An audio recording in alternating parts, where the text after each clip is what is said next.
So I've been getting a lot of good comments here lately. As a matter of fact, I've told a few people that I was going to read them online, and I am going to get to all of them eventually. If I don't get to yours this week, I'll get to it, eventually in the future. But the one that I want to touch on this particular week has to. The reason I selected this is because I kind of want to go into a little bit more detail about what I talked about last week when it come to being addicted to AA. In that last video, I touched upon a few points, but I don't feel like I touched on the most important point. And I hope I can gather my thoughts enough together to convey what I'm trying to say. But I would like to build a case from my own personal experience in AA to say why dependence upon AA is a terrible thing altogether. And where to begin with this, I was going to say is I remember when I had turned 40, which is nearly 7 years ago. Time flies when you're having a lot of fun, right? But when I had turned 40 at the time, I did a video on this. I was saying what it was like to go to work in a supermarket at 40 years old and be surrounded by a lot of people that were half my age. But that it was actually overall, it was not a bad experience because it was one of the first kind of legit jobs I had since leaving AA.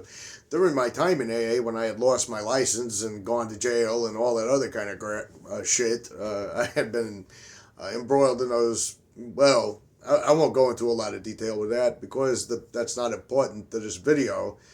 But there was a customer that I had engaged in some conversation with, and I think she had said she was like 56 or 57 years old, and I had mentioned something about being over the hill at 40, which, by the way, is no longer true in the modern world we live in today, thankfully enough. When I was a kid in the 80s, there were even hats that would say 40 over the hill, and I remember that particular year, just as a side note, I remember looking at certain actors like Tom Hardy and Jonathan Rhys Meyers. They were both born the same year I was born, and I was kind of like, well, you know what, they're doing pretty good at my age, so I'm it's not totally over the hill. I think what's the name of the pop star, Shakira? She was born the same year I was born. I thought, well, hell, maybe 40 years the new 20 after all. At the time, I'm 40, almost 47 in November, but I had made a little comment to her about being over the hill, and she had said, well, I'll be honest with you, 40 years old was a good, my decade in the 40s, in my 40s was actually a very good decade for me. I felt a lot more mature about things. I felt like I had a lot of things figured out. I felt a lot more calm and laid back about things, and I don't know. She said, I think you're in for a good decade if it goes anything like my decade. And I got to thinking about that because I realized there had been a subtle shift in some things for me, turning 40 years old. And this video is not about turning 40. Trust me, it's going to be about AA. Just give me a minute. But there was a maturity level there in some things. There was a part of me that would, and I can't really convey it in the words because it's not really like there was a major difference. Like one day on November the 19th, I was 39, and on November the 20th, I was 40, and all of a sudden, whoa, I was a different person. But it occurred to me that, until later, it occurred to me that one thing that was causing that shift in my thinking, or at least not really so much my thinking, it's not like I was a different person, but it was in my approach to things, how I handled things, how I thought about things, was probably getting out from under the cult religion of AA. And it was really surreal to me at one point because, like I've said on here before, I didn't have nobody when I got out of AA. I left AA under some really ugly circumstances with that piece of shit asshole landlord. But I was entirely on my own. I was cut off from family. I didn't have no friends because I'd been in AA for a little over a decade, and those were the only people I knew, the only people I associated with. And, now that I've been away from them for a long period of time and can look back on it, I did not realize just how utterly fucking vile and toxic that environment was and how fucking idiotic it was. And that plays kind of a part here, but I realized that because I had been kind of cast out, I guess you could put it. And because everybody had turned their back on me, and because I knew it was up to me and me alone to say, I left AA convinced I was going to drink myself to death. I left AA under the impression that this is how it's going to end, Somewhere along the way, though, I began to realize, and I think this is what my subtle shift was, is that I was the one making the decisions over my life, that I was the one deciding how I was going to approach things, how I was going to solve things, how I was going to do things. I didn't have anybody standing over my shoulder like a fucking sponsor or a family member reminding me what a failure I was and doing that the whole time. One key event that happened in my life, it was a couple of years even after I had turned 40. I had enough money that I went on vacation somewhere. And I didn't have nobody to ask for advice outside of the internet. I didn't have nobody to really bounce my ideas off of. I had to figure it all out by myself. I had to figure out the itinerary as to, this is where I'm going to go. This is how I'm going to get there. This is where the cheapest way to get there is, through this rental car. This is, if I plan it this way, by looking at the map, I can go here, and then I'll have these 2 days, and all of this I was doing entirely by myself, and this is important. I'll get to it in a second. But while I was there, I walked by a liquor store, and I looked at it, and I had, hey, I'm hundreds of miles away from anybody who even remotely knows who I am. Or even would care who I am, and immediately I got angry, which was unusual for me. Normally I would go into a panic during my AA days. When I would see a liquor store, I'd go into the panic, I can't do it, I can't do it, I can't do it, I gotta pray, I gotta get to a meeting, I can't do it, I can't do it, I can't do it, and then I would always end up just going in the liquor store and doing it. One time I even remember saying, I'm just not going to do this. And I walked 3 miles away from that liquor store. I didn't have a driver's license at the time. And I turned around and walked all 3 miles back to get the booze. But this was different. I just got angry when this temptation hit while I was on vacation. And I said, you know what? I'm having a pretty good time out here. I'm seeing something different. I'm in a different city. I'm experiencing things differently, and I'm not going to fuck it all up by going in there and getting a drink, getting a bottle, and getting drunk, and ending up possibly on a bender, out here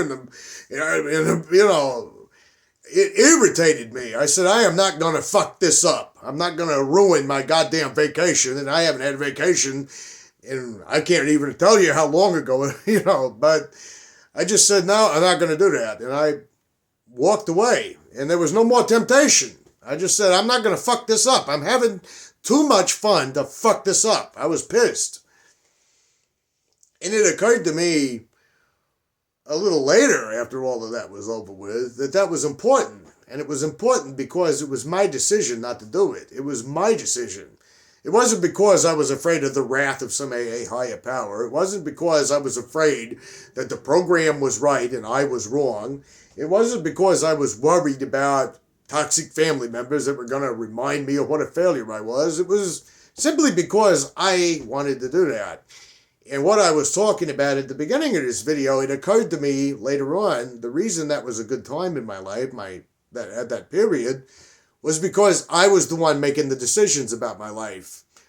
That for so long, throughout my life, it was an endless parade of people, both in AA and in personal life, all telling me what I should do, what I shouldn't do, what I must do, what I must not do, what I must think, what I cannot think, what I can do, and all of that other kind of stuff. And it never occurred to me to ask my own self, what is it I really can and cannot do? What is it I can and cannot accomplish by myself if I want to? Because all decisions were now falling on me. They were falling on me alone to make the decisions. Like I said with the itinerary, like I said with paying bills, or like figuring out things. It was all on me. It was my decision on how things were going to go. And I'm not saying that I'm suddenly got the plan for life figured out and to subscribe and follow me for more financial tips because I'm a millionaire now and will retire with, $80 billion in the bank. I'm not claiming any of that shit. I mean, I've made bad decisions out here. I have made stupid decisions out here, but I've also made some really good choices out here where I almost want to say, you know what? That was pretty fucking good. That was me. That was all me, It occurred to me that was why I was feeling that shift at 40 years old. I don't think for me, it had anything to do with me being 40 years old. I think it had to do with the fact that for the first time in my life, I wasn't having a whole parade of people pissing on my parade and telling me what a failure I was and telling me what a loser I was and telling me how I just didn't have what it took to make it out here and all that other kind of thing. It occurred to me that being addicted to AA was a lot like being addicted to booze. And this doctor in that last video I was talking about last week seemed to think that was a good thing. And while I outlined a lot of criticisms, I don't think I actually delved into something personal, and I think it's important for me to share this for this video.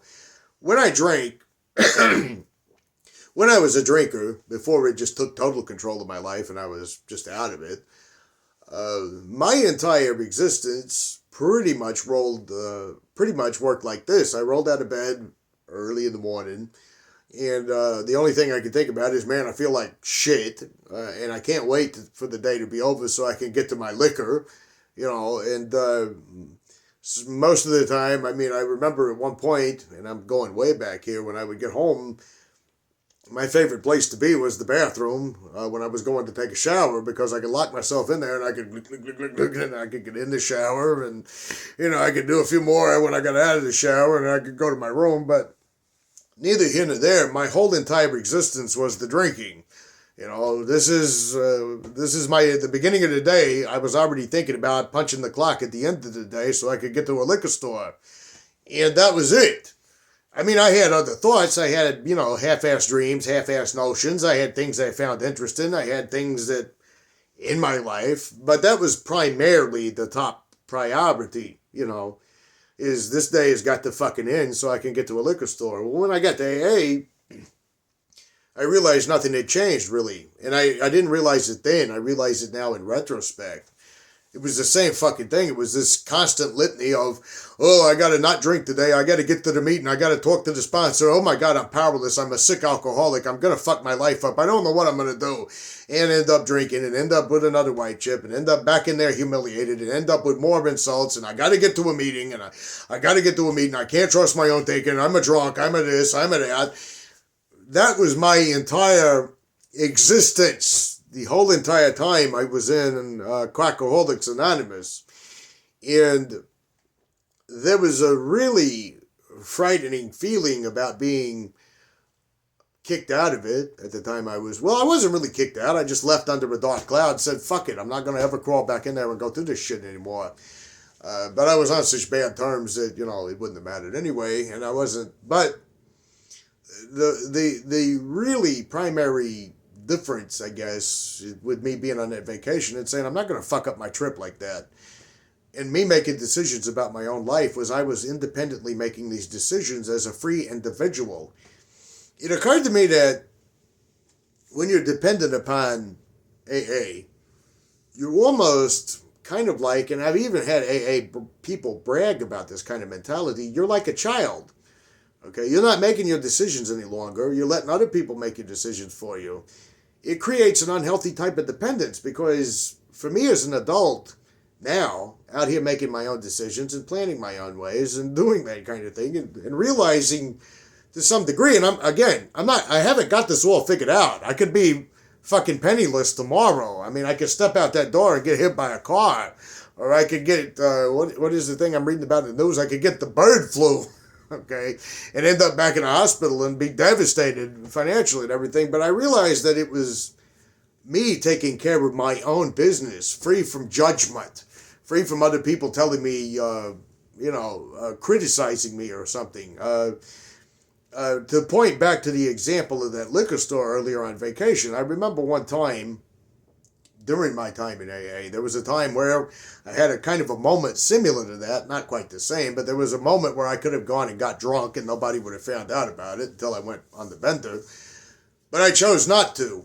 And I remember saying something to a sponsor about that, and the sponsor, of course, had to say, "Well, you see, you only didn't go to the liquor store that day because of pride. Because of pride. It wasn't because of the four-step. It wasn't because of your God consciousness. It wasn't because you've had a spiritual awakening. So when you get drunk in the future, you'll know that it was all pride." Well, you see, the day came when I did slip. I slipped again a few months later, and I had to hear that. "Well, you see, you thought you could stay sober on pride. See, you thought that one day you didn't drink, you were safe now." No. It didn't have a goddamn fucking thing to do with that one day. It had to do with a different day, But there was another occasion when I had tried to tell a family member, today there was a moment where I almost was tempted to go to the liquor store on the way home, but then and then before I could even get to the end of my sentence, I was cut off in mid-sentence, like, "You better not fuck this up, when you're tempted, what you need to do is," I was like, "Well, you're not even fucking interested in hearing me out," which I didn't realize at the time.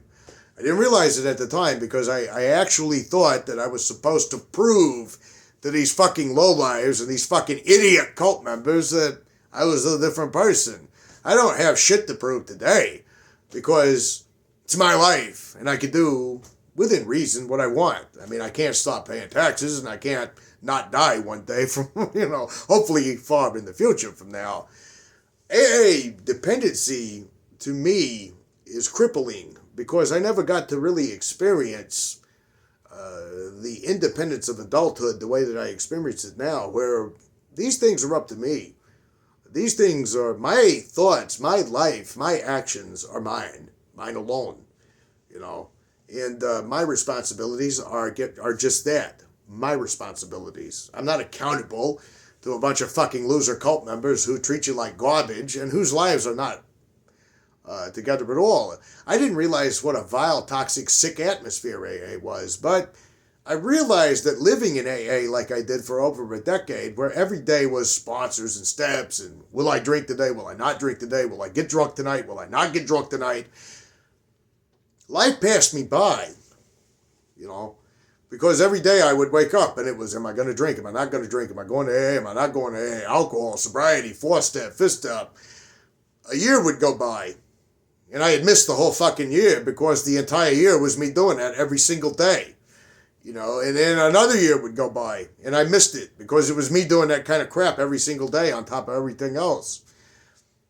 It reminds me, before I get to the comment here, and I printed it out for this particular week's video because it just applies to it so well. It reminded me of an old, I don't know if you'd call it a proverb or if you'd call it a fable or what you would call it, but it was, and I've heard variations of it over the years, so I'm just going to put my spin on it. But there was a young man in a particular village. He went up to an old lady who was supposed to be a fortune teller, and he asked for his fortune, and she told him, "You're going to die before you're 40. He was 20 at the time, and he abandons everybody, leaves everybody behind, abandons everything. He goes off into the forest, and he lives in a cave, and he doesn't do anything but mark on the wall each day, each passing day for the next 20-something years. Hell, he turns 40, and he turns 41, and he turns 42, and he finally realizes, well, I haven't died yet, so he leaves, and he goes down the mountains, and he goes back into his village, and lo and behold, there that old lady is, only she's ancient now. And he goes up to her, and he says, "You got it all wrong. You said I would die before I was 40. I'm 42 now. I didn't die." And she looks at him, and she says, "Well, tragically and sadly, you have died a long time ago. You died the day that you asked me that question. You haven't lived." It occurred to me how much of AA was like that. I was just counting time in some program for some ill-defined goal. You can't even graduate from AA, so what are you counting the time for? You're always sick. You're always dependent. You're always in need of sponsors and steps and that same old fucking book over again. You can't really be a free, independent person when you're addicted to the cult religion. And this is my personal case for why there is just no possible way whatsoever that you could make a case why being addicted to the 12-step cult religion is a good thing. And before I go, I just want to do this one comment that I got from a person because they wrote, "For years I got nervous before AA meetings because I felt like really and truly I couldn't be honest. That was my problem. I wanted to say something so profound that people in the meeting would adore me." I used to see that so much, myself included. I used to, believe it or not, couldn't wait to share an experience with a sponsor in the hope that he would say, "You're doing good, man. You're doing good. You're doing good." Or couldn't wait to say the right thing if I got called on. Once I was a chronic relapser, it didn't happen. Couldn't wait to say the right thing so everybody could say, yeah, I feel it right there. It's just like he said, you know. Anyway, how fucked up it is that I really thought I needed to be that way, they write. How fucked up it is that I really thought I had to be like that. What's missing in a program where you feel like you have to lie in the program in order to be liked? So much for this honesty they're talking about. And the person's telling the truth. What's missing in this program is self-respect and a need to be connected to everyone else. You're surrounded by all these people, but so lonely inside. Well, I know what they're talking about. This was my truth, and it makes me sick that I did this for over 7 years. I did it over a decade. Some people have done it over 20 years, and they've walked away. I mean, right on to them. I mean, that's some courage right there, you know. Most of those people that I encountered were suppressing so much bullshit in their life to look like they were happy, joyous, and free, and behave as though they were more spiritual than anyone else. How sad. I'm so thankful I finally left. And I've been in the path of my own truth ever since, and it feels honest. I mean, I couldn't like that comment enough. I know exactly what they're talking about. And I think, you know, this would be my case if you were going to ask me why is addiction to AA bad. This video and that comment are my case from personal experience as to why getting addicted to a cult and being dependent on a cult and never experienced in life as a free individual, realizing that, of course, we all make mistakes. Of course, we do stupid shit, but you don't have to refer to yourself as, I'm sick. You know, the only reason I made that mistake is because I'm a disgusting, sick alcoholic. No, fuck that. You don't have to live like that. You live free. Don't listen to the fucking fortune teller and hide in the cave. You don't have to. You're free. AA doesn't have any authority or power over you. You have power over you. And, yeah, I guess that's all I'm going to say for this week. I'll see you guys next time with another comment from another subscriber because I'm getting a lot of good ones here lately.